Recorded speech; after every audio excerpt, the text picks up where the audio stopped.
చూసుకున్నట్లయితే భారతదేశంలోనే సార్ వాళ్ళు చెప్పినట్లుగా అత్యంత తీర ప్రాంతం కలిగినటువంటి రాష్ట్రాల్లో సెకండ్ పొజిషన్ లో ఉంది.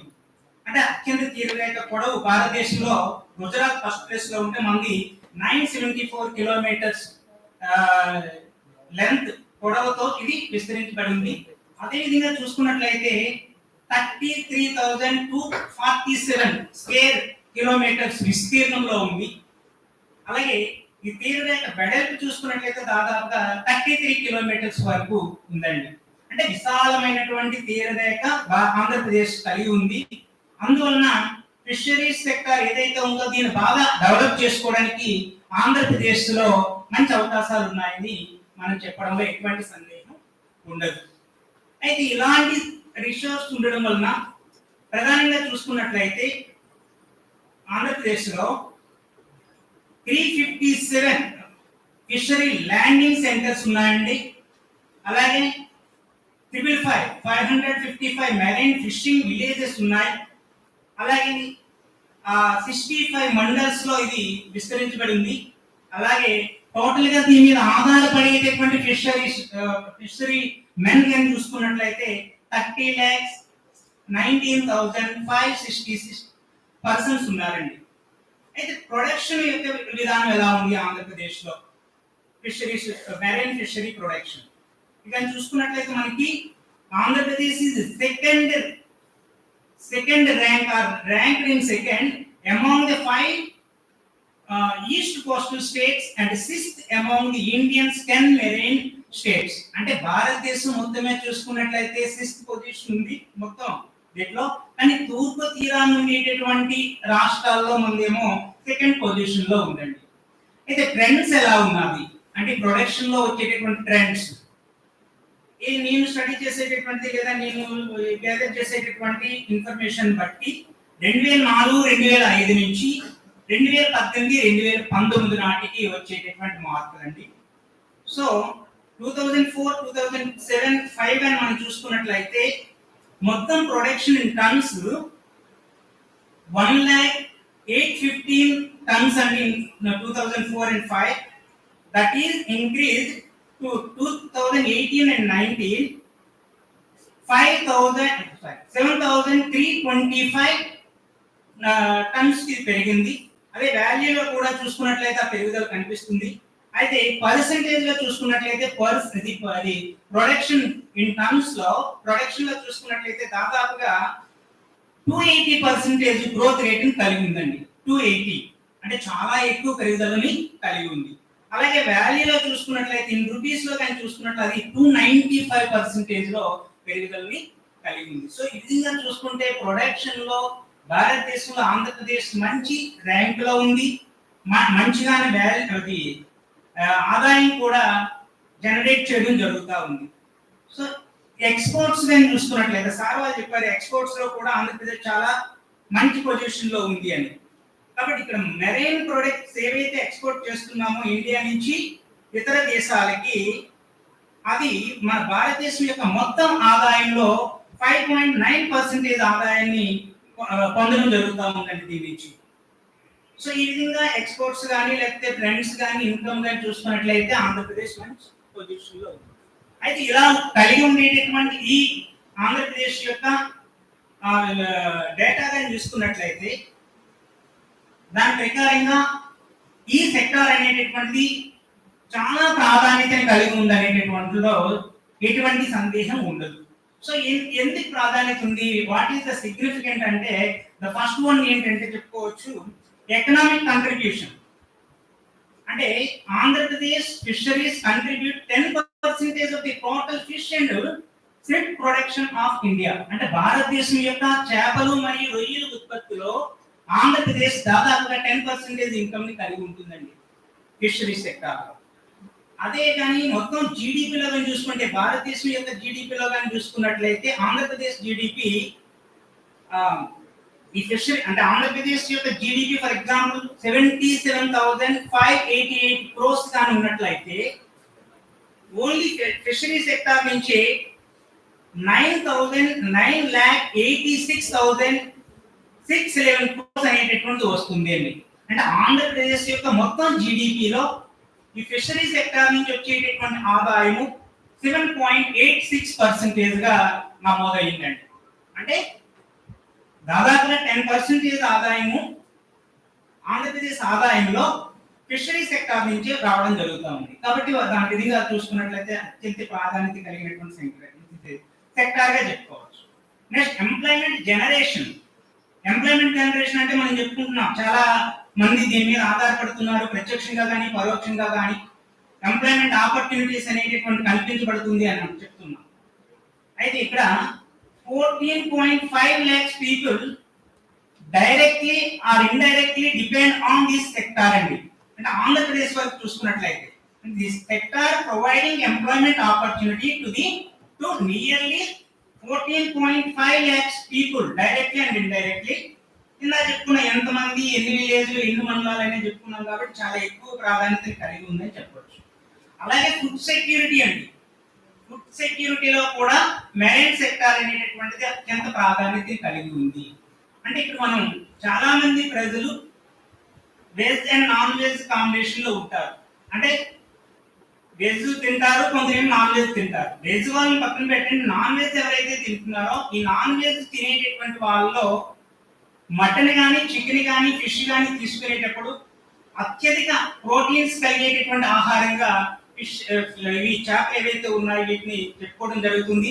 ఆ ఫుడ్ అనేటటువంటిది మిగతా వాటితో కూడా చాలా మంచిది, ఎక్కువ ప్రోటీన్స్, తక్కువ ఫ్యాట్ అనేటటువంటి ఫుడ్ గా దీన్ని చెప్పుకోవచ్చు. కాబట్టి ఈ రకమైనటువంటి ఆహారాన్ని కానీ తీసుకున్నట్లయితే మంచి ఆరోగ్యంగా ఉండడానికి అవకాశం ఉంది. కాబట్టి ఫుడ్ సెక్యూరిటీ అనేటటువంటిది కూడా మనకి ఫుడ్ గ్రైన్స్ తో పాటుగా దీన్ని కూడా మనం చెప్పుకోవచ్చు. దానికి బదులుగా దీన్ని కూడా తీసుకోవడానికి అవకాశం ఉంటుందండి. సో ఈ విధంగా మనం ప్రొడక్షన్ ఎలా ఉంది, ప్రొడక్టివిటీ ఎలా ఉంది, లేకపోతే ఇంపార్టెన్స్ ఏ విధంగా ఉందో మనం చెప్పుకోవడం జరుగుతూ ఉందండి. అయితే ఇలా ఇంపార్టెంట్ కలిగి ఉన్నప్పటికీ ఇది అనేక సమస్యలు ఎదుర్కొంటుందని ఉదయం సార్ కూడా చెప్పారు, మన స్వామి సార్ చెప్పడం జరిగింది. అదేవిధంగా ఏంటి దీంట్లో ఉండేటటువంటి ప్రాబ్లమ్స్, ఛాలెంజెస్ అంటే ఫస్ట్ ఏంటంటే ఓవర్ ఫిషింగ్. అంటే మనం గవర్నమెంట్ ఏదైతే ఉందో గవర్నమెంట్ యొక్క నిఘాలో కాకుండా, అనుమతితో కాకుండా, దాని యొక్క పర్మిషన్ తో కాకుండా ఎక్కువగా ఫిషింగ్ అనేటటువంటి జరుగుతూ ఉంది. ఈ ఫిషింగ్ అనేటటువంటి ఎక్కువగా జరగడం వల్ల, అన్ని వేళల్లో జరగడం వల్ల ఫిష్ అంటే కొన్ని సమయంలో ఫర్ ఎగ్జాంపుల్ మే నుంచి సెప్టెంబర్ వరకు అయినట్లయితే వేటను నిషేధిస్తారు. కానీ అటువంటి సమయాల్లో కూడా ఫిషింగ్ చేయడం వలన మనం ఫిష్ ప్రొడక్షన్ లేకపోతే ఫిష్ ఏదైతే ఉందో దాని యొక్క అవైలబిలిటీ, అంటే వాటి యొక్క లభించేటటువంటి శక్తిని మనం తగ్గించుకోవడం జరుగుతూ ఉంది. కాబట్టి ఓవర్ ఫిషింగ్ అనేటటువంటిది జరగడం వలన కూడా కొంత ఇబ్బందికరమైన పరిస్థితులు ఎదుర్కొంటున్నాం. అలాగే ఇల్లీగల్ ఫిషింగ్ అనేటటువంటి జరుగుతూ ఉంటుంది. అలాగే అన్రిపోర్టెడ్ అంటే చట్ట పరిధిలో కానీ నివేదికలకు కానీ దొరకకుండా కూడా కొంత ఫిషింగ్ యాక్టివిటీస్ అనేవి జరుగుతూ ఉన్నాయి. అలాగే అన్రెగ్యులేటెడ్ అంటే ప్రభుత్వ నియంత్రణకి లోబడి కాకుండా ప్రభుత్వ నియంత్రణ నుంచి తప్పించుకుంటూ కూడా ఫిషింగ్ అనేటటువంటి జరుగుతుంది. సో ఇది కూడా ఒక ప్రధానమైన సమస్యగా చెప్పుకోవచ్చు. అలాగే ఇంకోటి ల్యాక్ ఆఫ్ ఇన్ఫ్రాస్ట్రక్చర్.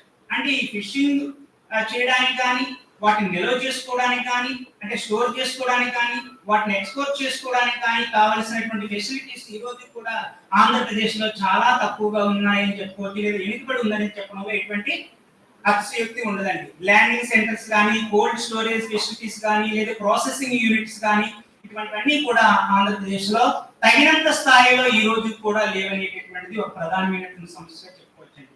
అలాగే క్లైమేట్ చేంజ్, సాధారణంగా చెప్పారు ఈ క్లైమేట్ చేంజ్ గురించి. అంటే క్లైమేట్ చేంజ్ అవ్వడం వలన, లేకపోతే వాతావరణంలో వచ్చేటటువంటి మార్పులు, అంటే పొల్యూషన్ ఎక్కువగా పెరగడం వలన, వాతావరణంలో వచ్చే మార్పుల వలన ఆ ఫిషరీస్ అనేక వ్యాధులకి గురవడం వలన కూడా మనం ఈ ప్రొడక్షన్ అనుకున్న స్థాయిలో మనం సాధించుకోలేక, లేకపోతే పొందడానికి అవకాశం లేకుండా పోతుందని చెప్పుకోవచ్చు. కాబట్టి పొల్యూషన్ అనేటటువంటిది కూడా ఇంకో ప్రధానమైన సమస్యగా చెప్పుకోవచ్చు. నెక్స్ట్ ఇది కూడా సార్ డిస్కస్ చేశారు, ఉదయం చెప్పడం జరిగింది, ల్యాక్ ఆఫ్ మార్కెట్ యాక్సెసిబిలిటీ లేదా యాక్సెస్. అంటే మన ఆంధ్రప్రదేశ్ లో మనం ఉత్పత్తి చేయగలిగేటటువంటి స్థాయికి తగినట్టుగా వాటిని అమ్ముకోవడంలో, వాటి నుంచి లాభదాయకమైనటువంటి రెవెన్యూను పొందడంలో లేదా ప్రాఫిట్స్ పొందడంలో ఈ రోజు కూడా ఆంధ్రప్రదేశ్ లో ఉండేటటువంటి మార్కెటింగ్ అవైలబిలిటీ అనేది సరిపోయినంత స్థాయిలో లేదనేటటువంటిది చెప్పవచ్చు.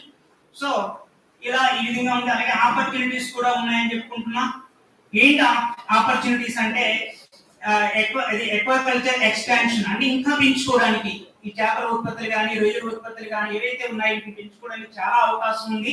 కాబట్టి ఎంత మనకు అవకాశం ఉంటే, ఎంత ప్రభుత్వం కానీ ఈ ఫిషర్మెన్స్ సహకారం అందిస్తే ఆ స్థాయిలో మనం ఆక్వాకల్చర్ ని పెంచుకొని మన ఆదాయాన్ని పెంచుకోవడానికి, లేదు మనం అత్యధిక ఆదాయాన్ని పొందడంలో ఇది ఉపయోగపడుతుందని చెప్పొచ్చండి. అలాగే వాల్యుయేషన్ కోర్సెస్ లేకపోతే వాల్యూ ఎడిషన్ ప్రాసెసింగ్ యూనిట్స్ ఇటువంటివన్నిటిని కూడా పెంచుకోవడానికి లేదా మనం కల్పించడానికి ప్రభుత్వానికి అవకాశం ఉంది. అలాగే ఎక్స్పోర్ట్ మార్కెటింగ్ డెవలప్మెంట్ కూడా ఇంకా దేశాలకు మనం ఈ చేపల ఉత్పత్తులను పెంపొందించుకోవడానికి కానీ లేదా ఎగుమతి చేసుకోవడానికి అవకాశం ఉంటుంది. అలాగే ఇప్పటికి ఇంకా ఇన్ఫ్రాస్ట్రక్చర్ ఏదైతే ఉందో అది ఇంకా సరైన స్థాయిలో, లేకపోతే మన శక్తి సామర్థ్యాలకు లేదా మనకు ఉండేటటువంటి అవకాశాలకు అనుగుణంగా అది ఇంకా డెవలప్ కాలేదు. ప్రభుత్వ పరంగా ఇంకా సహాయ సహకారాలు అందించినట్లయితే బాగుంటుంది. అంటే ఇన్ఫ్రాస్ట్రక్చర్ డెవలప్మెంట్ కూడా అవకాశం ఉంది. అలాగే టెక్నాలజీ అడాప్షన్ చేసుకోవడానికి కూడా అవకాశం ఉంది. అలాగే ప్రమోషన్ అంటే సస్టైనబుల్ ప్రాక్టీసెస్, అంటే ఎటువంటి అంటే అటు పొల్యూషన్ కానీ లేదా కాలుష్యం లేకుండా భవిష్యత్ తరాలకు ఎటువంటి ఇబ్బందులు లేకుండా ఈ ప్రొడక్షన్ మనం ప్రస్తుత అవసరాలకు ఉపయోగించుకుంటూ భవిష్యత్ తరాల్లో కూడా కొనసాగించడానికి అవకాశం ఉండేటటువంటి విధానం ఏదైతే ఉందో అటువంటి దాన్ని మనం అనుసరించడానికి వీలుంటుంది. కాబట్టి సస్టైనబిలిటీ డెవలప్మెంట్ అనేటటువంటిది ఇక్కడ అవసరం ఉంటుందండి. సో ఆ విధంగా దాన్ని కూడా మనం చెప్పుకోవచ్చు. కాబట్టి ఆపర్చునిటీలో ఇది చెప్పుకోవచ్చు. Next last one is recommendations అండి. Recommendation for the sustainable development in the fisheries sector AP. So ఇప్పుడు ఎవరికి ఏవైతే చెప్పాలో సమస్యలు అవి ఏవైతే ఉన్నాయో వాటిని రెక్టిఫై చేసుకోవడమే మంచిది, రెక్టిఫై చేసుకోవడమే రికమెండేషన్ గా నేను చెప్పడం జరుగుతుంది. ఇక్కడ implement ecosystem based fisheries management, అంటే implement ecosystem based fisheries management అంటే మనం ఇప్పుడు ఏదైతే సస్టైనబుల్ డెవలప్మెంట్ అనుకుంటామో లేకపోతే పొల్యూషన్ ఏదైతే అనుకుంటున్నామో, అంటే వాతావరణ పరిస్థితులకు అనుగుణంగా మనం ఆ ఫిషరీకి ఎటువంటి ఇబ్బంది లేకుండా వాటిని యొక్క ప్రొడక్షన్ తగ్గిపోకుండా అనుసరించవలసినటువంటి విధానం మనం ఏర్పాటు చేసుకోవాలి, ప్రవేశపెట్టుకోవాలి అనేది ఫస్ట్ థింగ్ అండి. Next strengthen fisheries governance and regulations, అంటే ప్రభుత్వ పరంగా కూడా ఈ ఫిషరీస్ ని అంటే పాలన ఏ విధంగా అయితే కొనసాగిస్తున్నారో అలాగే ఈ ఫిషరీ సెక్టర్ లో కూడా ప్రభుత్వం యొక్క పరిపాలనా విధానము, వాళ్ళ యొక్క నిఘా, వాళ్ళ యొక్క నియంత్రణ అనేటటువంటిది అవసరము. అప్పుడే మనం ఏదైతే చెప్పుకున్నాము ఓవర్ ఫిషింగ్ కానీ లేదా ఇల్లీగల్ ఫిషింగ్ కానీ ఏదైతే జరుగుతూ ఉందో దాన్ని అన్నింటినీ నియంత్రించుకోవడానికి అవకాశం ఉంటుందని చెప్పుకోవచ్చు. నెక్స్ట్ అదే విధంగా ఇందాక చెప్పుకున్నటువంటి అన్రిపోర్టెడ్ కానీ ఇల్లీగల్ కానీ లేదా అన్రెగ్యులేటెడ్ కానీ ఏదైతే ఉందో దాన్ని కూడా కంట్రోల్ చేసుకోవాలి.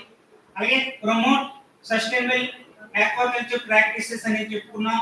అలాగే invest in infrastructure and technology, అంటే ఇన్ఫ్రాస్ట్రక్చర్ ఫెసిలిటీస్ కల్పించడంలో కానీ లేదా టెక్నాలజీని ఇంప్రూవ్మెంట్ చేసుకోవడంలో కానీ ప్రభుత్వ పరంగా ఎవరైతే ఈ పూర్ ఫిషర్ మ్యాన్ ఉన్నారో లేకపోతే ఎవరైతే అనార్గనైజ్డ్ సెక్టార్ లో పనిచేసేటటువంటి ఫిషర్ మ్యాన్స్ ఉన్నారో వాళ్ళకి పెట్టుబడి సౌకర్యాలు కల్పించడం అనేటటువంటిది కూడా ఇంకో ప్రధానమైనటువంటి రికమెండేషన్ గా చెప్పుకోవచ్చు. అలాగే promote market access and value addition. So ఈ విధంగా ఏవైతే చేసినట్లయితే ఆంధ్రప్రదేశ్ లో ఫిషరీ సెక్టర్ ఇంకా డెవలప్ అవడానికి, ఎవరైతే అనార్గనైజ్డ్ సెక్టర్ పీపుల్ అనుకున్నారో వాళ్ళ యొక్క ఇన్కమ్ పెరగడానికి, లేకపోతే అనార్గనైజ్డ్ సెక్టర్ లో పనిచేసే ఫిషర్ మ్యాన్స్ అందరూ కూడా ధనవంతులు లేదా పెట్టుబడిదారుల చేతుల్లో కీలుబొమ్మలుగా ఉండి వాళ్ళ దగ్గర పనిచేసేటటువంటి ఒక పనివాళ్ళగా మాత్రమే ఉంటున్నారు తప్ప వాళ్ళ ఇన్కమ్ జనరేట్ చేసుకోవడానికి ఇంప్రూవ్మెంట్ చేసుకోవడానికి కానీ అవకాశం చాలా తక్కువగా ఉంది లేదా అవకాశం లేదని చెప్పవచ్చు. కాబట్టి గవర్నమెంట్ జోక్యం చేసుకొని ఎవరైతే ఈ కూలీలుగా పనిచేసేటటువంటి ఫిషర్మెన్స్ ఉన్నారో వాళ్ళ యొక్క ఆర్థిక అభివృద్ధికి దోహదం చేసే విధంగా ఒక మంచి పాలసీని గవర్నమెంట్ తీసుకురావాలనేటటువంటి ఆలోచనతో ఈ పేపర్ నేను సబ్మిట్ చేయడం జరుగుతుందండి. ఈ అవకాశం ఇచ్చినటువంటి సార్స్ కి అందరికీ ధన్యవాదాలు. Thank you. 1 minute answer.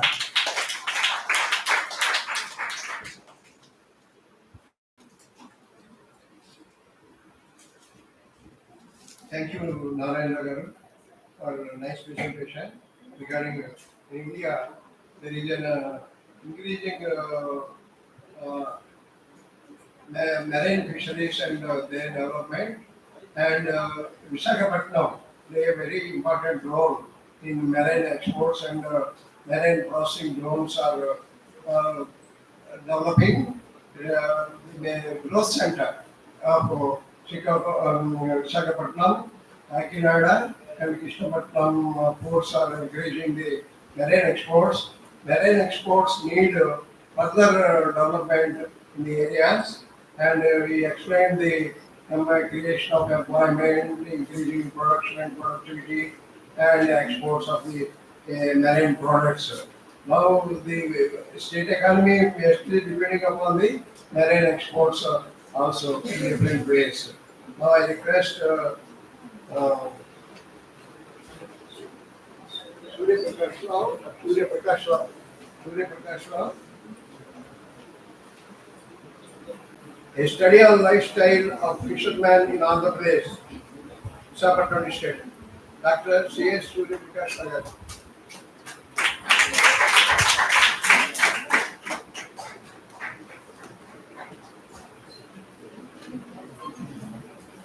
Good afternoon, sir.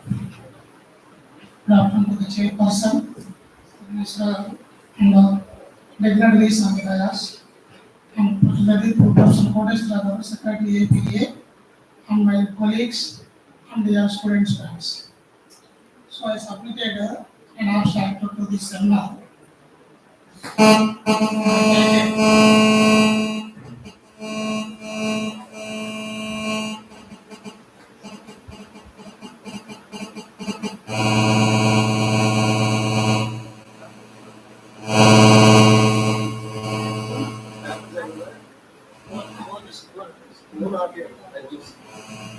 Okay, lifestyle of fishermen, particularly Visakhapatnam district study related.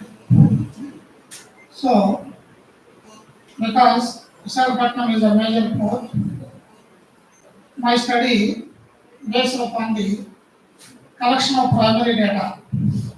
So I have taken a sample of 50 fishermen in Visakhapatnam harbor, and by putting certain questions about their incomes and expenditures and educational status and other areas. Certain findings I have from my study, and basing on that, I can also give the certain conclusions. So, particularly regarding the marital status of the respondents, in my study, married persons out of 50, 82% of married persons are engaged in that Visakhapatnam, and the remaining 18% are unmarried. And also,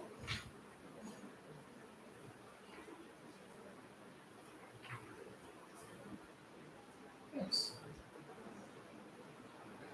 it is found that 30% of respondents are in the age group of 40 to 50 years, and it is observed that 82% found that 26% of respondents have 10 to 20 years of experience in fishing activities, and 34% of respondents out of 50, 34% that is have 20 to 30 years of experience. So by that one, we can understand that.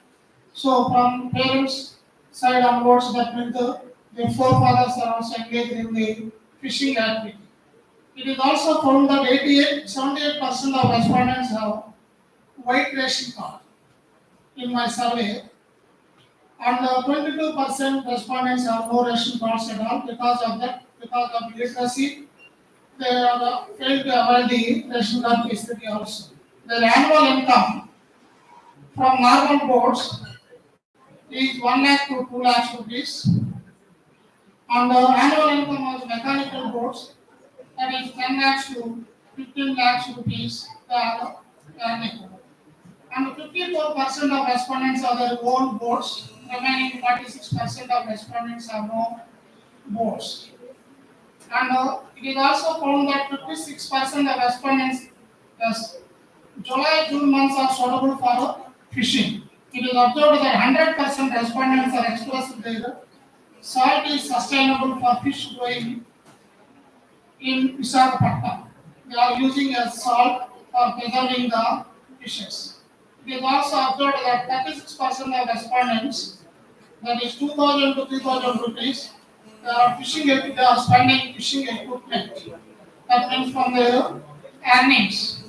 It is also found that 37% of respondents are spending 1,50,000 rupees to 2,00,000 rupees for repairing and other expenses. That means major income they have to spend for maintenance of the mechanical boats and etc. It is also observed that only 50% of respondents are getting government schemes. So only 50% are availing the whatever the benefits provided by the government. Remaining 50% are fails to avail the benefits provided by the government, that means through different schemes, Masakar, Bharosa, and other benefits. This is happened due to lack of knowledge and they are unaware about the benefits or the provisions provided by the government. And it is also found that 48% of respondents are sell their fishes to harbor. 42% of respondents sell their fishes to attack markets. Already we learned in the first session, morning session, that means market accessibility is also very plays an important role in value chain. But that is a somewhat we find that in my survey, lack of such a market availability, that means sufficient selling facilities, etc. 68% are getting Machadara Bharosa scheme. That means remaining 32% are failed to avail the Machadara Bharosa scheme provisions. So it is also found that only 76% response are getting, and many of us don't know about the government is providing the diesel subsidy to mechanical boat operators. That means per liter, the government is providing the 9 rupees subsidy for diesel mechanical boats. But only 76% of boat owners are availing that diesel subsidy, remaining are failed to avail that benefits also. And it is also observed that 42% of respondents have two children, 34% respondents have one child. So anyhow, what is it that, and majority what also did not mention here, but they are uneducated and semi-educated persons are prefers to engage in the fishing activities. And educated, the parents who are educated and parents who know about particularly the difficulties in fishing activities, they don't want to continue their children in fishing activities and they provide a better education for their children and they are encouraging their children to go for further studies and settle in other professions. So one thing, that's like fishing is a part of agricultural activity. So you all know about that green revolution, whatever the revolutionary changes that are occurred in fishing activities, fish production, which is referred as a blue revolution. So now, and by observing and whatever the analysis given by the keynote addresses of this session, and also what we learned that it has much potential. Fishing activity, that means fisheries sector has much potential, and if the government concentrate and encourage this sector and providing all infrastructure facilities and market accessibility, so much employment potential is also there. So therefore, the educated persons, by attracting the educated persons, by using their knowledge and intelligence and applying the modern techniques in these fishing activities, so which can create more and more incomes. So these are all my. That's why. So education, first of all, the government has to educate these fishermen, and the government has to provide more benefits. That means free education to their children also, and moreover, and also some of the my study also observed that some of the fishermen are suffering lack of shelter also. So government has to provide all these whatever the benefits providing to common man in the society, all those facilities have to be suggested to provide to these fishermen also. So that's why my present study reveals that that means only 50% of fishermen are happy. Remaining 50% of the fishermen approximately are not that happy. Their lifestyle is very miserable. That's why it fails to attract the many fishermen. And the government has to concentrate more on development of these fishing activities. These are all my simple suggestions. So I thank you one and all this organize. I thank you once again to the organizers to invite me to present my few views about the fishing activity and particularly lifestyle of the fishermen in Visakhapatnam district. Thank you, sir. Thank you, one and all.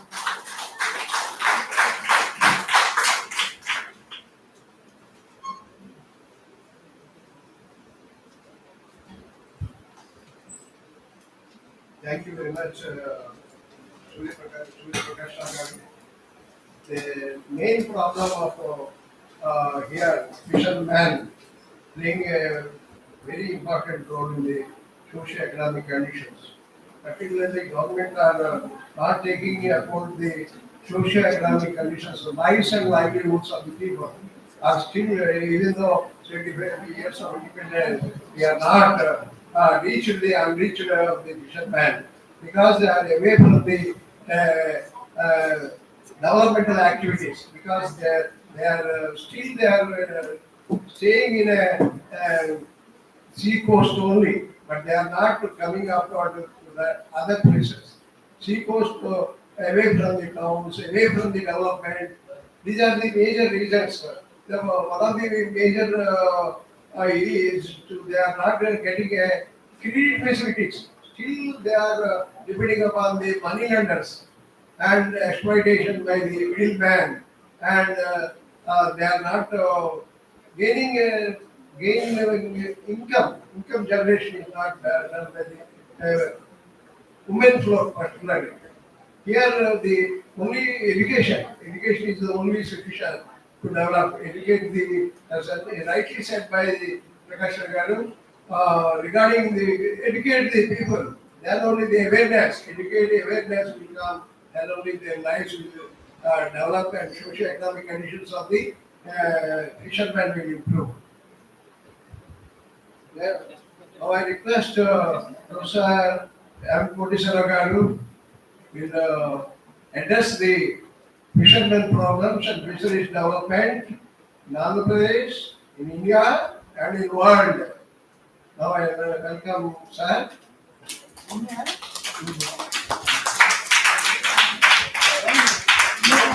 He is expanding the local to global.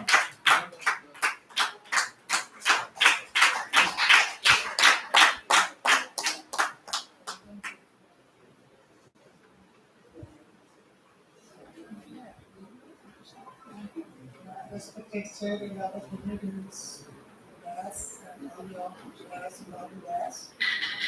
So far, uh, both the invitees and the delegates have expressed their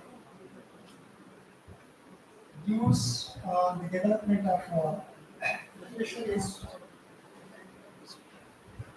and aqua farming in India, with special reference to AP.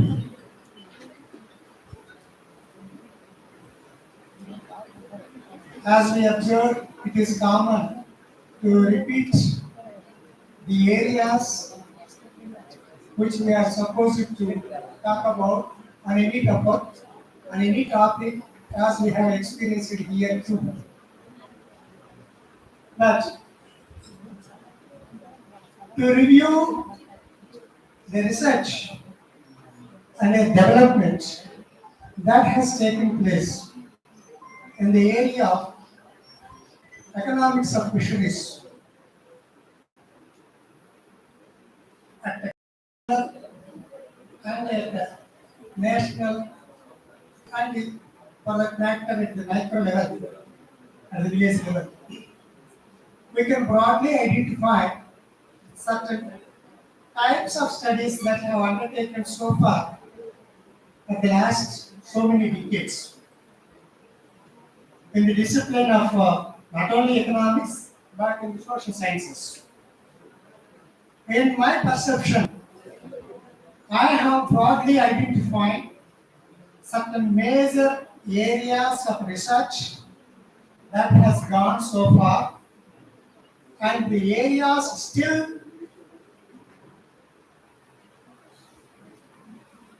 untapped. That means the potential areas for further research on fisheries in social sciences particularly. The research in this area has been taken up not only by the scholars of economics, but also it has been dealt by the other social scientists, particularly the anthropologists, sociologists, social workers, and to a certain extent in a scientific manner by the zoology faculty and the faculty of aquaculture. Apart from the major studies that were undertaken by the apex national and state level research organizations, especially established for the purpose of carrying out the research on fisheries and aquaculture and development. Now, if you look at a global perspective, the areas where the concentration has took place is broadly the trends and patterns of marine and inland fish production and the aquaculture products. This is one aspect. Followed by the socio-economic aspects, including the social groups that are engaged in fishing activity, the religious activities, the occupational activities of the persons involved in fishing, the educational levels, the income, employment, investment patterns, loans, and its overall impact has been carried out in this direction. This is one aspect of looking at the problem of fishing industry. Now, the other area was, which has been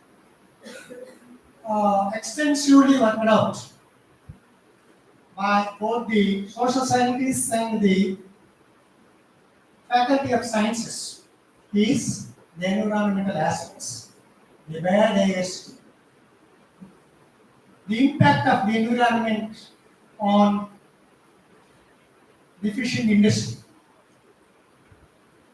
This is the fourth aspect where good number of studies have emerged in this area of research. And the fifth sub-activity which has undergone was basically the income and employment generation, which has been dealt by not only by the discipline of economics, but also the interdisciplinary studies have emerged in this particular area of study, where the additional employment is generated because this activity has been selected as a main activity by a certain group of persons, because agriculture and allied activities are interlinked. Poultry, fishery, dairy, horticulture, sericulture, and pisciculture. What as emphatically emphasized the Blue Revolution by Dr. Prakash Rao, Prakash. Now, apart from this, the allied activities are the additional income generating activities for the rural communities, particularly to the socially disadvantaged groups of large percent of the rural economy. But now, each subsector of the allied activities has become as a main activity for certain groups of persons by virtue of their hereditary practices, and nowadays the departure is the economically sound persons, those who can invest more on these allied activities have emerged as a core group to generate a large quantum of output.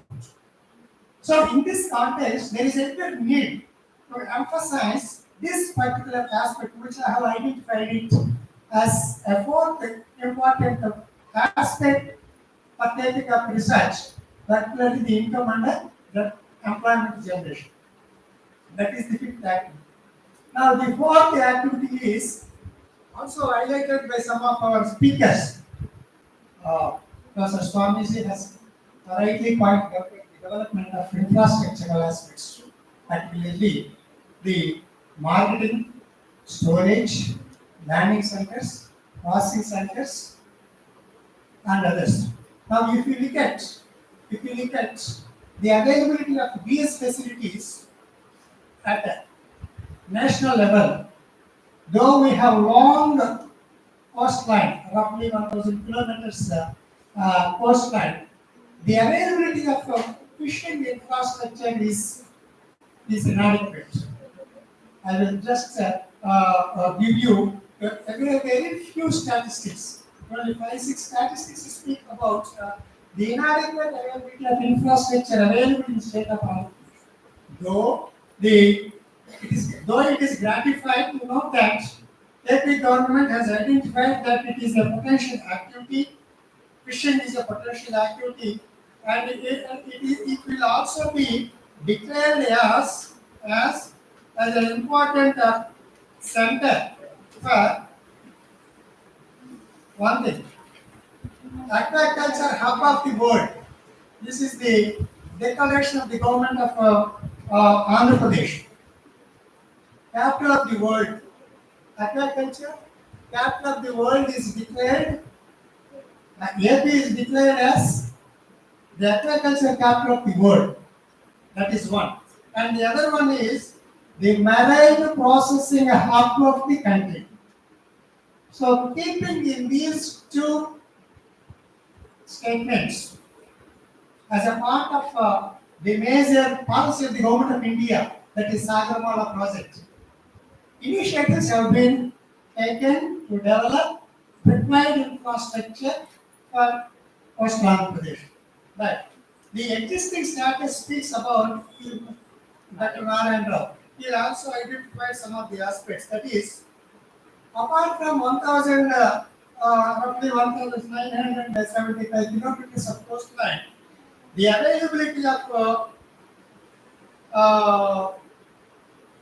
continental shelf area is 33,227 kilometers. That is one thing. Availability of marine fishing villages in Andhra Pradesh are 555 online. And fishing harbors, 4. Only one is the major fishing harbor, that is Vishakhapatnam, followed by Kakinada. The rest are the minor fishing harbors. Now, the next one is the processing plants. There are only 235 processing plants in the state of Andhra Pradesh. And feed mills are only 28. Hatcheries are very, very limited, less than 400 hatcheries. And aqua labs, only 234, is the current status of the state of Andhra Pradesh. This infrastructure is far less than that is being made available by the government of Tamil Nadu, which have very minimal coastal line. You know how much coastal line Tamil Nadu has? It has less than 15 kilometers. 15 kilometers coastline owned state of Tamil Nadu is having more number of landing centers than AP, more number of processing units than AP, more number of this one, cold storages. So with this, in the identified Sagarmala project, that is hope that the government given two statements, the required fishing infrastructure can be established soon. Now, the other fifth area, untapped research that has taken place, particularly in the state of Andhra Pradesh, and more specifically in the districts where the intensity agriculture farming is taking place. That is Godavari districts, East and West Godavari, followed by Krishna and certain pockets of Prakasham and Nellore.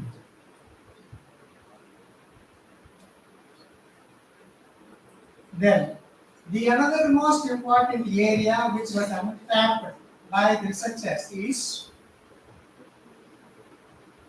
activities that are taking place in fishing harbors. Only very few studies are available on Vishakhapatnam harbor. You don't find double-digit studies even on Vishakhapatnam, but no noticeable study is found on Kakinada and rest of the mini fishing harbors. So here the requirement is the motorized fishing boat operations, technology based, traditional based fishing harbor, motorized fishing boat operations studies, particularly on the cost of fishing are not noticed. Operations wise, there are many types: deep sea fishing vessels, heavy motorized, medium motorized, and small motorized categorization is there. That none of the studies have identified the prominent aspects of this MPOS, motor boat operations, particularly the voyage periods, where certain restrictions are imposed by the government periodically as crop holiday. And apart from that, the studies are required on voyage period studies, area of fishing, berth charges, fuel charges, cost of lubricants, cost of ice, salaries and wages to be paid for the staff being employed for voyage, are not yet being made any attempt by the academicians. This is one important prominent area, not only for Visakhapatnam but also for the other minor fishing harbors. Now, coming to the other aspects, which is generating more quantum of climate change earnings, is the aquaculture.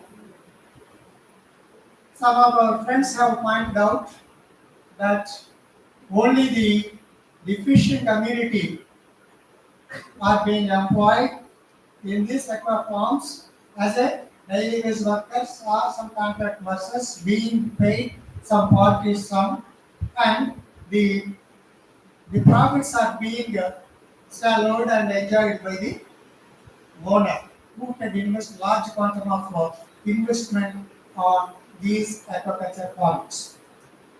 But here also, studies are available again on peripheral nature, particularly socio-economic aspects, government aspects, income and employment generation, marketing, and so on. But basically, the underlying aspects of the determinants of the studies are not attempted by any serious researcher. You can make a point of it. So, cost, being a student of economics, what we require is the cost benefit analysis, the determinants, costs and returns of any production activity. In the morning, Swami sir was empathetically pointing out the returns, the profits. How do you compute, how do you calculate the profits without taking up the various tasks that are involved and the process of involvement and the conversion of land, preparation of land, seed, feed, everything that is being used at the cost of labor and the other expenses, whatever they use for the growth of the fish and the prawn. So, being a student of economics, what we are supposed to do is, I suggest the researchers that better concentrate on these some of the economic aspects of the farm, fish farm, aquaculture, either it is fish or prawn. And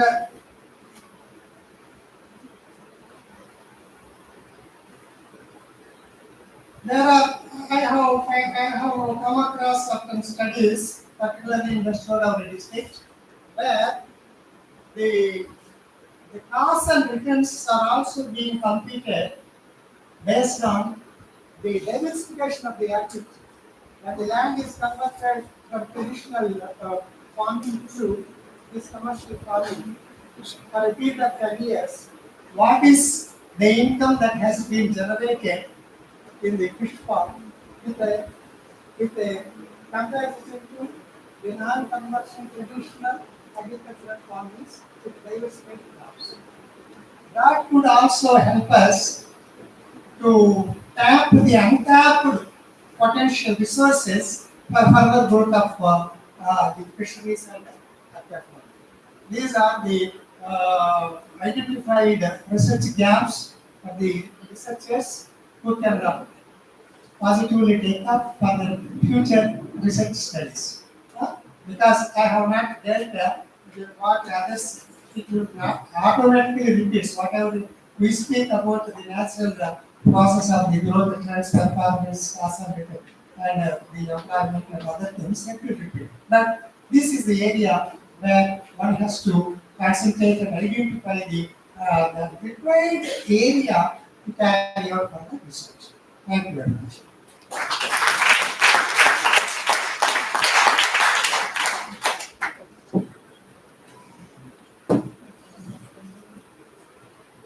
Thank you very much, Professor Mukul Saravanan, for your rich research experience on fishing industry at a glance, and gaps in fishery studies. The major socio-economic development of fishermen and how to earn the foreign exchange earnings increase through aquaculture. Here we are very particular about the India is looking towards the Hungary and South Africa, whereas fishing sector looking by 2025 increase the Matsya Sampada by the Prime Minister Matsya Sampada Yojana to promote socio-economic welfare of fishers and fisher farmers by providing safety kits, replacement of boats and nets, insurance of fishing vessels and fishermen. Here the main purpose is to lives and livelihood and nutritional support to fishermen families during the fishing bans and lean periods. Government intervention is highly essential in this regard. That's why government is giving financial assistance to fishermen. Increasing fisheries sector gross value added contribution to the agriculture 7.28% to 9% 2025. Our vision is towards the 2025 fisheries sector is concerned. Fish production 13.5 million tons to increase by 22 million tons of fisheries.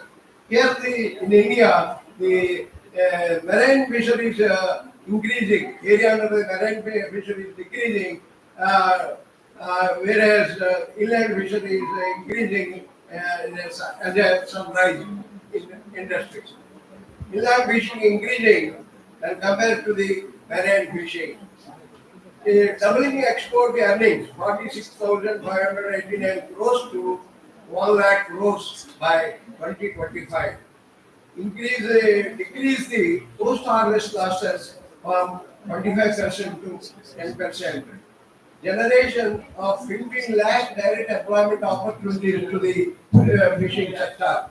Here the employment on the one side, the upliftment of the socio-economic conditions of the fishermen, on the other side, increasing the domestic generation of incomes of the members. Increase the domestic consumption to 12 kgs per capita because the nutritional values are more in this area. The main purpose here is to Sagar Mitra scheme is very helpful to the 3,347 Sagar Mitras, coastal fishermen, villages. They are here. The Mitras are act as a first person to contact for any fisheries related demands or services of fishermen. Here, the Sagar Mitras means to create awareness among the local fishermen on various schemes among the local fishers on various schemes and programs and to promote the participatory management of fisheries resources. Here in India, ample of resources are there, but we are not using that resources optimally. So once you can use the resources in optimal way, then you will be flourish and their lives and livelihoods very increasing in a bright future. So the availing the benefits of availing the different types of programs implemented in the state government as well as the central government using the like here the Sagar Mitra schemes. I hope that the development activities of different and the research gaps narrated by our Professor Kodisara Garu is rightly said the cost benefit analysis is very important to know the academically what are the gaps that existed in the fishing industry. Now I thank the organization. Now Karimullah Garu will narrate the proceedings of the seminar as a reporter. I request Karimullah Garu to present the reporter's report.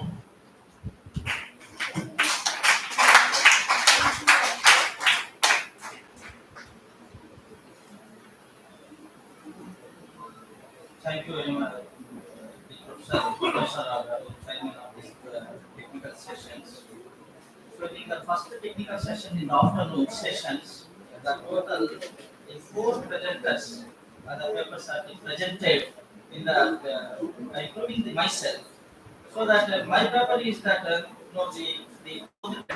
exports in India with special reference to Andhra Pradesh. This is the I have taken that time series data for the period of proposal system data. And the data is also that the positive effects of the data in terms of exports and production. The second, the paper presenters is Dr. Narayana is presented on his paper on how fisheries a potential vocation with a special reference to the coastal Andhra Pradesh. Dr. Narayana in his presentation that he explained that the 5 aspects of the fisheries the sectors in India in terms of marine exports and the significance of the importance of the fish product in Andhra Pradesh and challenges of fisheries. So he takes that the data is the secondary data is 2004 to 2005 to 2019 to 2020. This data is also that the significantly has improved that certain aspects of that exports and also that adoptions of the technology he explained, and overall that all the aspects there is a high potentiality of the fishery products in Andhra Pradesh.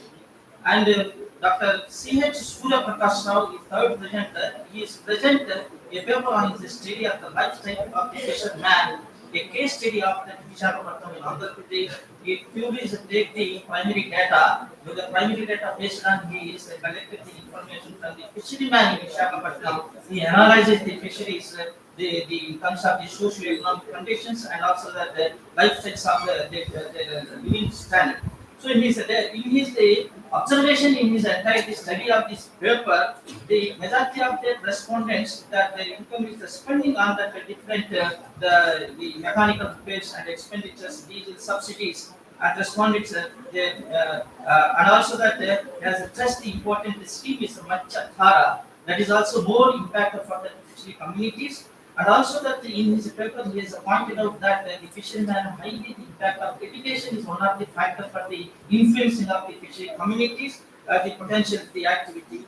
And the last is the paper is that resulted that the sample said that the 50% of the respondents are that happy with that the fishing activity. Rest of the 50% of that the fishing community is that unhappy with that the field work data of the collections of this paper.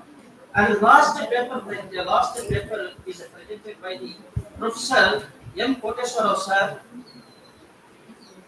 Professor Koteswara has presented that a overview of that fisheries sector research. So in this the identifications of the research in the economics is related to the fisheries and aquaculture.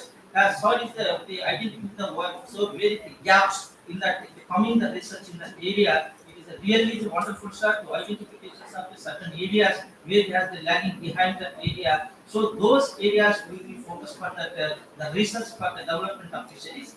So that the Professor Koteswara Garu has that the identifications of some of the important one is the socio-economic aspects of the research. That is the cultures, religious, educations, employment, local areas, and insurance. One aspect, and another aspects of the research is that the environmental aspect.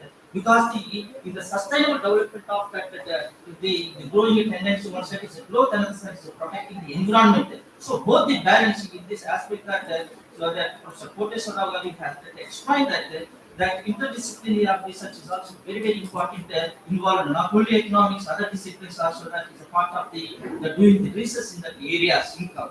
And also that the Professor Koteswara has in his paper is the point the infrastructure. Infrastructure is a great role for that development of that fishing community. So, lack of infrastructure facilities has pointed out that in terms of the infrastructure facilities, though the coastal line is at very length when compared to the Tamil Nadu, that in the Andhra Pradesh has that low areas of the. So this is the one of the very important thing to development the catch areas and the centers of that fishing centers on par with that development of the Tamil Nadu, and also that we focus on that availability of the infrastructures and activity taking the fishing. Important thing is that the fishing harbors, area of the fishing, the cost of the culture, voyages is of that very important thing. And also the important thing is pointed out that aquaculture studies. So the aquaculture is the great potentiality in the coastal area, so that more focus on the studies in aquaculture with the based on the cost benefit analysis. Without the cost benefit analysis, wonderful. So without cost benefit, every researcher is a grassroots level to identifications and economic point of view. The cost and returns to take into considerations for the research. So with these 5 presentations, technical sessions, so that we have the completion of this technical session. Thank you very much for giving this opportunity to present a report report for me. Thank you, sir.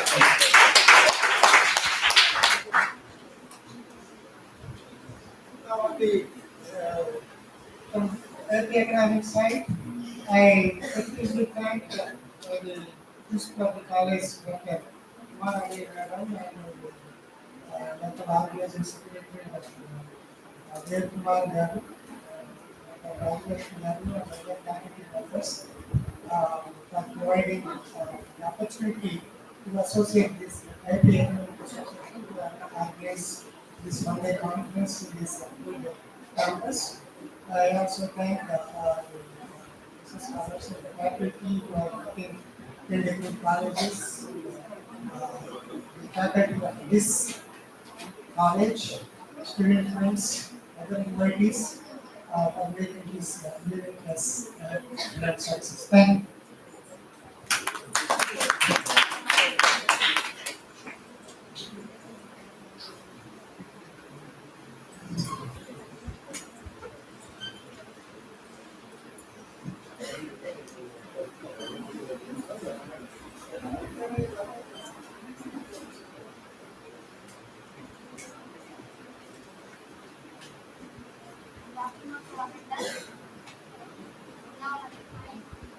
Good afternoon to one and all. ఇప్పుడు మన గౌరవ అతిథుల చేతుల మీదుగా certificate అందించబడను. ముందుగా సూర్యప్రకాష్ గారు, principal madam గారు,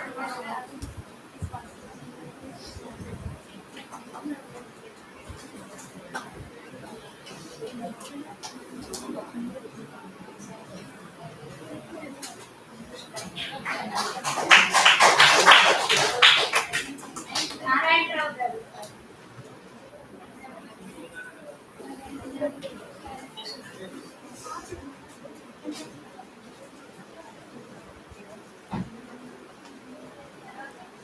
Madhavi madam, Lavanya madam, Tilottama గారు,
శ్రీనివాసరావు గారు, AG and ST college economics lecturer, sir Rama Rao గారు,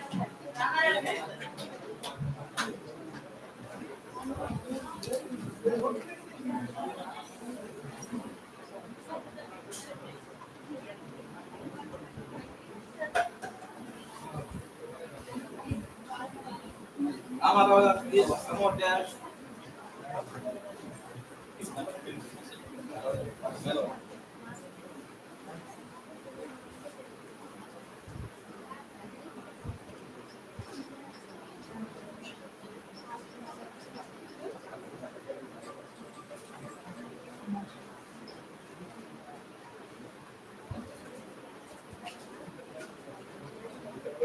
సురేష్ గారు, Vedantam sir,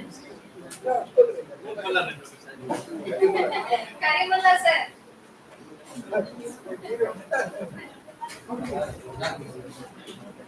Thank you.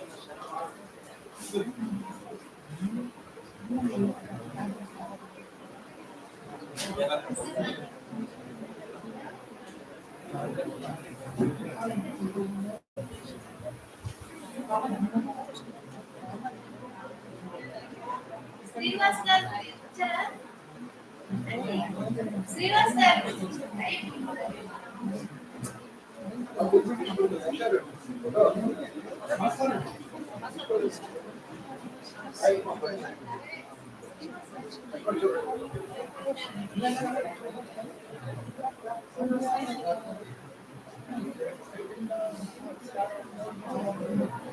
Akhil, Akhil,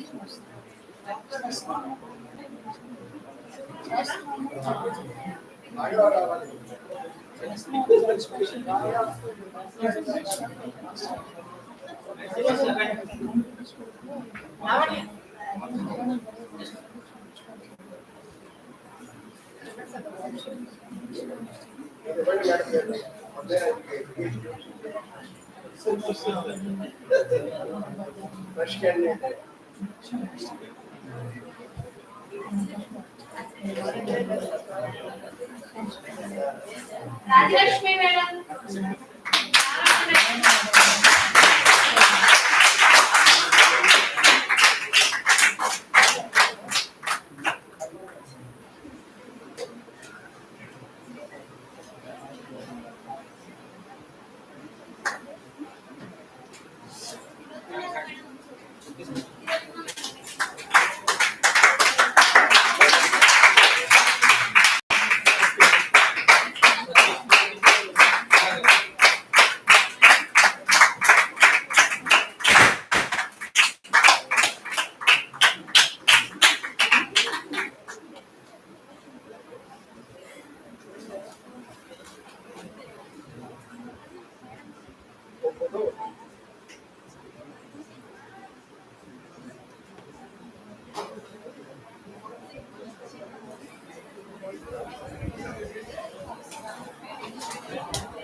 అమ్మా నాంచారమ్మా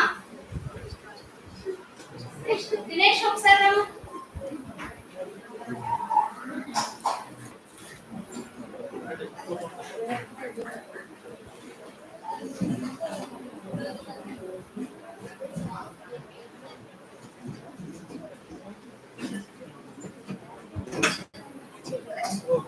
శ్రీజ మేడం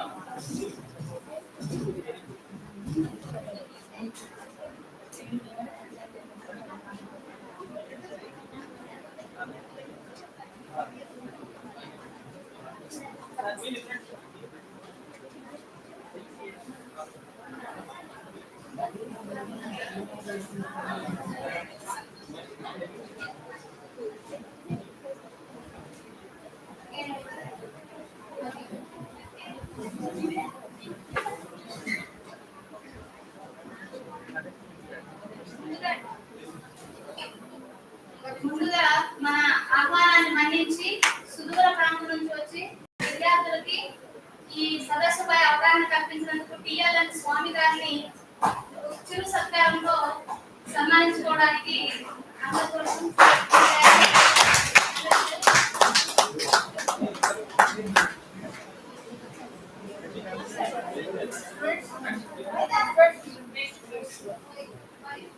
స్టూడెంట్స్ కాన్ఫరెన్స్ పై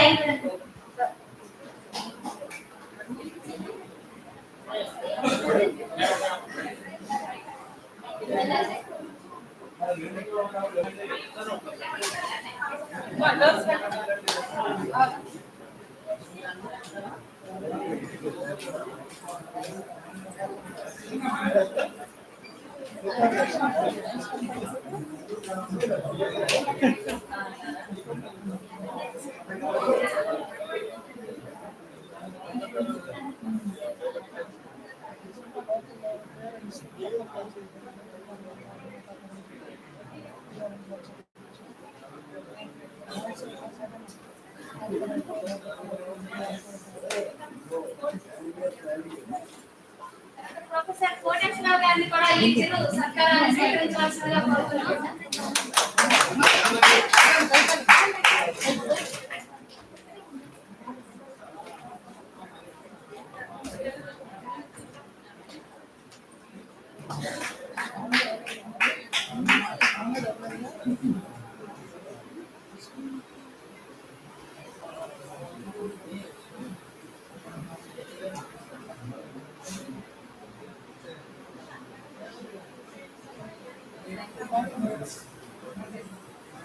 అలాగే కె పరమేశ్వరరావు సార్ని కూడా ఈ చిరు సత్కారాన్ని స్వీకరించవలసిందిగా కోరుతున్నాం.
ఈనాటి సెమినార్ కన్వీనర్ అయినటువంటి వీరకుమారి గారికి చిరు సత్కారం స్వీకరించవలసిందిగా మాట్లాడుతున్నాను.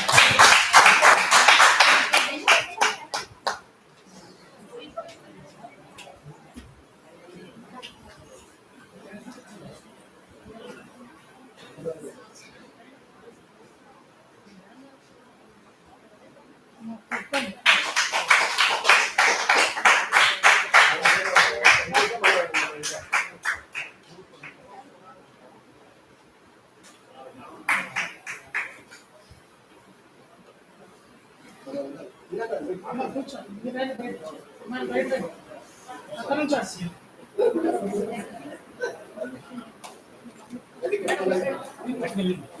సార్ అక్కడ నుంచి మేడం మీకు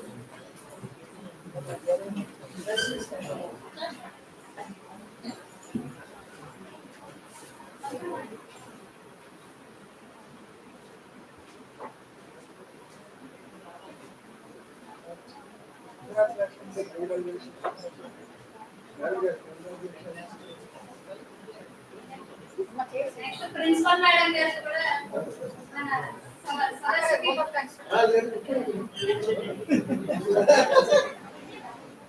అందరూ కూర్చోవాలండి వాళ్ళు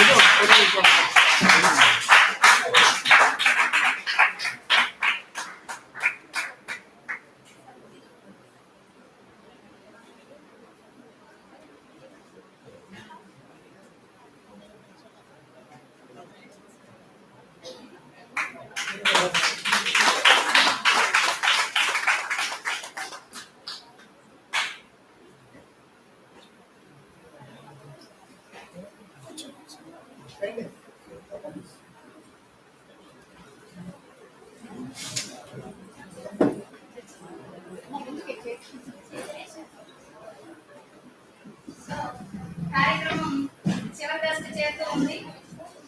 నెల్లూరు సన్నబియ్యము, జల్ల పులస, రాజమండ్రి చేపల పులుసు, చల్లని మంజీరా నీళ్లు, చెల్లూరు పద్యపు రుచికర చెలుపు తోడ అని చెప్పేసి కవి అంటారు. కాబట్టి వాళ్ళు తెలంగాణ వాళ్ళు మంజీరా నీళ్ళు అన్నారు, మనం తుంగా పానం అనుకోవచ్చు. మనకి నెల్లూరు సన్నబియ్యం, రాజమండ్రి పులస చేప, తుంగా పానం మనకు సరిపోతుంది. రైతులైన బతుకు జగతకు లేదు, బతుకుకు మెతికే ఎజెండా. నాగలి కేతనంగా ఎగిరినప్పుడే జనమే చేయలే మన్నుతాం. ఇది రైతు పరిస్థితి. మరి మత్స్యకారుల పరిస్థితి ఏంటి? మా పుట్టుక మేఘాలై బతుకులు శోక సముద్రం అవుతుంటే మా వెన్ను కట్టి లారీలు పెట్టి మాకు కడుపులే లేనట్టు మా పొట్ట పేదలు కూడా వేపుకుపోతున్నారు దొరలు దళారులు. గ్లోబలైజేషన్ నేపథ్యంలో ఎగుమతులు దిగుమతులు కన్నాంతరాలు దాటుతున్న నేపథ్యంలో దళారీలు ఎలా సంపదను కొల్లగడుతున్నారు, మత్స్యకారుల జీవితం ఎలా అవుతుంది, బ్రతుకు వేటలో సముద్రం మీద బెండై తేలుతున్న అర్థం కాని జీవితంలో పూసల్లాగా మునిగిపోతున్నారు. అంటే ఇటు మత్స్యకారులు, అటు మత్స్యకార రైతులు అంటే ఆక్వా ఫార్మింగ్ రైతులు ఇద్దరి పరిస్థితి కూడా దారుణంగా ఉంది. కాబట్టి వాళ్ళ స్థితిగతులను మెరుగుపరచడానికి ప్రభుత్వం తరఫు నుంచి వివిధ సంక్షేమ పథకాలు వస్తున్నాయి. అలాగే ఈ నేపథ్యంలో మొదటి నుంచి ఏపీ ఎకనామిక్ అసోసియేషన్ ఎక్కడైతే సెమినార్ లేదా పెడుతున్నారో అసోసియేషన్ తరఫున ఆ స్థానిక ప్రాధాన్యమైన అంశాలపై సదస్సు నిర్వహించడానికి సార్ ఎప్పుడూ ఆలోచిస్తూ ఉంటారు. అలా మన కళాశాలలో AP economic association pre conference పెట్టడానికి సంవత్సరం వరగా తర్జన భర్జనలు జరుగుతూ ఇప్పటికీ అవకాశం వచ్చింది. మనకి అవకాశం ఇచ్చినందుకు, ఇంత చక్కని అంశాన్ని కూడా మనకి ప్రతిపాదించినందుకు, ఈ కళాశాలలో తన మొట్టమొదటి ఉద్యోగ జీవితాన్ని ప్రారంభించిన మా గురువు గారు ప్రొఫెసర్ కోటేశ్వరరావు గారికి ఈ సందర్భంగా హృదయపూర్వక ధన్యవాదాలు చెప్తున్నాను. అయితే ఈ సెమినార్ పెడదాము, ఇలా అసోసియేషన్ తో అసోసియేట్ అయ్యి అని కండక్ట్ చేయాలి అన్నప్పుడు చక్కగా చేద్దాం, దాన్ని ఎలా చేయాలి, ఏంటి, ఏ అంశాలకు ప్రాధాన్యత తీసుకోవాలి అని దిశానిర్దేశం చేస్తూ మార్గదర్శకం చేస్తూ సారాలతో మమ్మల్ని కోఆర్డినేట్ చేయిస్తూ ఈ కార్యక్రమం ఇంత సక్సెస్ఫుల్ గా జరగడానికి మా వెనకుండి మమ్మల్ని నడిపించిన ప్రిన్సిపల్ మేడం గారికి ఈ సందర్భంగా సర్వదా కృతజ్ఞతలు తెలుపుతున్నాను మేడం. అలాగే బిజీ షెడ్యూల్లో మ్యాక్ దృష్ట్యా ఖాళీ లేకపోయినప్పటికీ ప్రారంభం నుంచి అసోసియేషన్ తో మేము ఈ సదస్సు నిర్వహించుకుంటున్నాం అన్నప్పటి నుంచి మీరు ఈ కార్యక్రమం నిర్వహించుకోండి, మేము సపోర్ట్ చేస్తామంటూ ఎప్పటికప్పుడు మోరల్ సపోర్ట్ ఇస్తూ ఈ రోజు ఎంతో బిజీ షెడ్యూల్ లో కూడా వచ్చి మత్స్యకార రైతులు, మత్స్యకారుల యొక్క స్థితిగతుల పైన అవగాహన కల్పించడము, తర్వాత వాళ్ళ యొక్క ఇన్కమ్ ని డబల్ చేయడానికి ఎలాంటి చర్యలు తీసుకోవాలి, ఎగుమతుల రంగంలో వాళ్ళు ఎదుర్కొంటున్న సమస్యలు ఏంటి, ఇలాంటి అన్ని అంశాల మీద మనకు అవగాహన కల్పిస్తూ ఈనాటి కార్యక్రమానికి ముఖ్య అతిథిగా విచ్చేసిన కలవకుండనేటి కలిమి పువ్వుల కావి అంటాడు మన తెనాలి రామకృష్ణ గారు. అలా పువ్వు తావి మకరందం కలుపుకున్న కడిమి మధుబాబు గారికి ముఖ్య అతిథిగా విచ్చేసి తన అమూల్యమైన సందేశాన్ని ఇచ్చినందుకు ఆయన కూడా ఈ సందర్భంగా ప్రత్యేక కృతజ్ఞతలు తెలుపుతున్నాము. అలాగే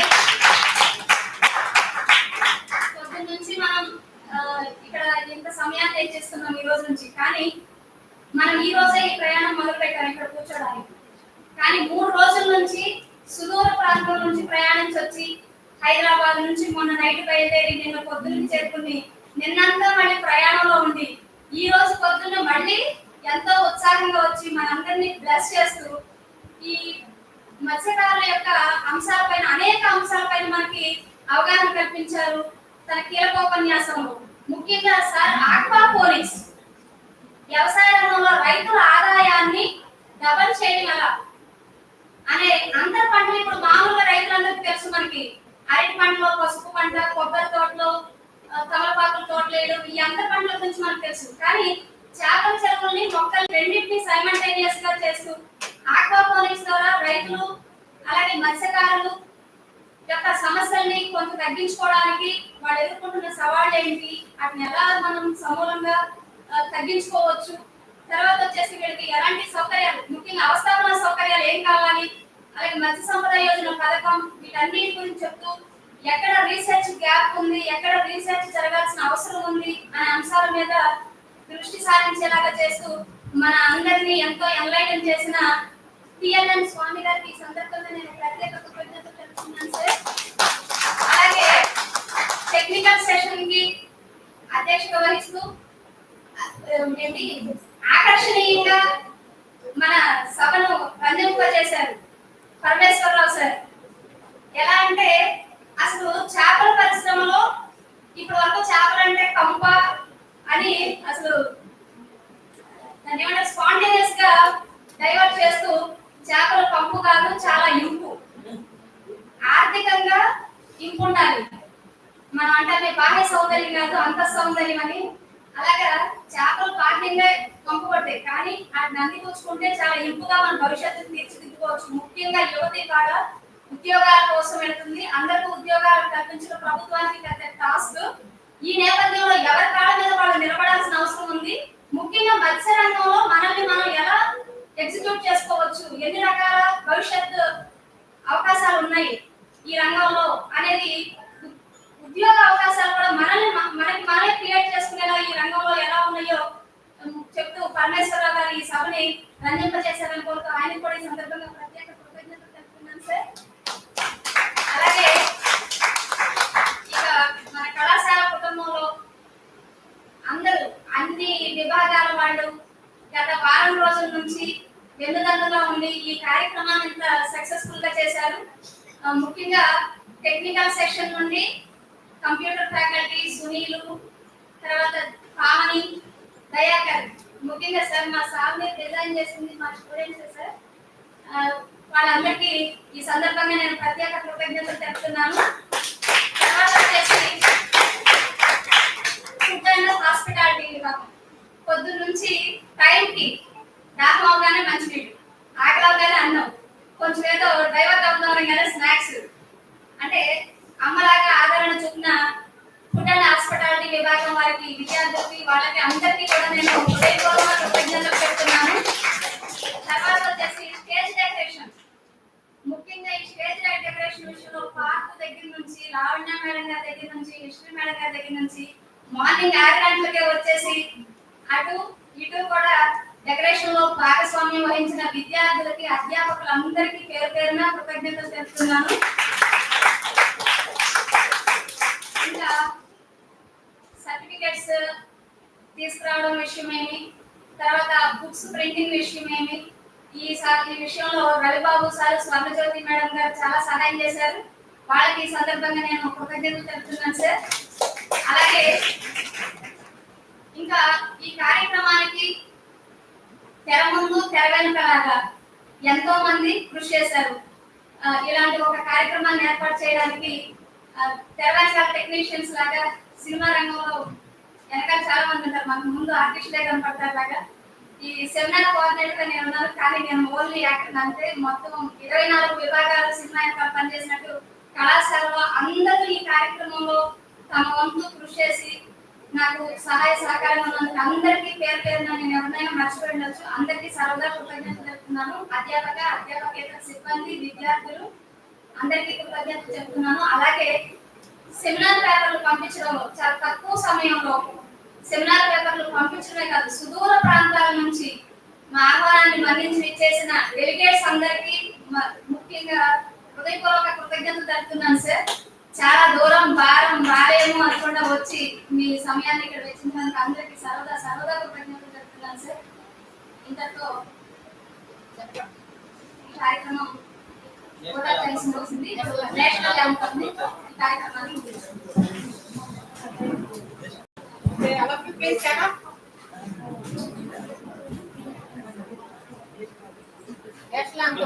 నేషనల్ యాంథమ్ తర్వాత అందరం group photo sir, Narayana sir, Prakash sir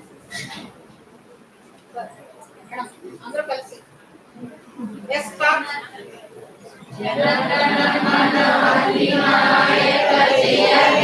భారత భాగ్య విధాత పంజాబ సింధు గుజరాట మరాఠ ద్రావిడ ఉత్కళ గంగా వింధ్య హిమాచల యమునా గంగా ఉచ్చల జలధి తరంగా तब शुभ नामे जागे तब शुभाशिष मागे गाहे तब जय गाथा जन गण मंगलदायक जय हे भारत भाग्य विधाता जय हे जय हे जय हे जय जय जय जय हे